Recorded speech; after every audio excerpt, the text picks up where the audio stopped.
জোয়ার ভাটার সঙ্গে লড়াই করে বেঁচে আছেন বাগেরহাট সদর উপজেলার মাঝিডাঙ্গা আশ্রয়ন প্রকল্পের বাসিন্দারা।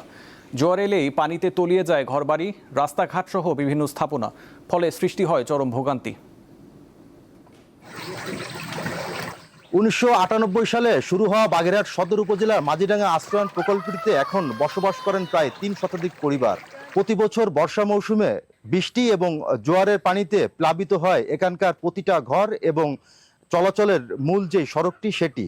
স্থানীয় বাসিন্দাদের অভিযোগ, দীর্ঘদিন ধরে তারা এই ভোগান্তির মধ্যে থাকলেও সংশ্লিষ্ট কর্তৃপক্ষ টেকসই বেড়িবাঁধ সহ কোনো ধরনের উদ্যোগ গ্রহণ করেননি।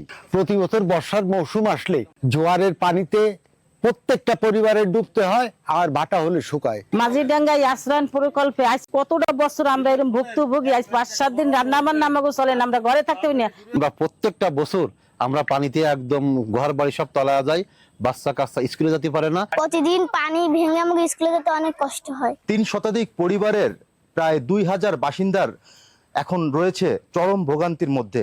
জলাবদ্ধতার কারণে যে মানুষের দুর্ভোগের কথা জানতে পেরে আমরা এখানে এসেছি এবং দুর্যোগ পরবর্তী সহযোগিতা হিসেবে আমরা এই পানিবন্দী মানুষদেরকে আমরা কিছু খাদ্য সহায়তা প্রদান করছি এবং পরবর্তীতে আমরা এখানকার স্থায়ী সমাধানের জন্য চিন্তা ভাবনা করছি। মাঝিডাঙ্গা আশ্রয়ন প্রকল্পের বাসিন্দাদের এখন একটাই দাবি, বছরের পর বছর ধরে চলতে থাকা এই ভোগান্তির অবসান এবং একটি টেকসই বেড়িবাঁধ। মামুন আহমেদ, দীপ্ত সংবাদ, বাগেরহাট।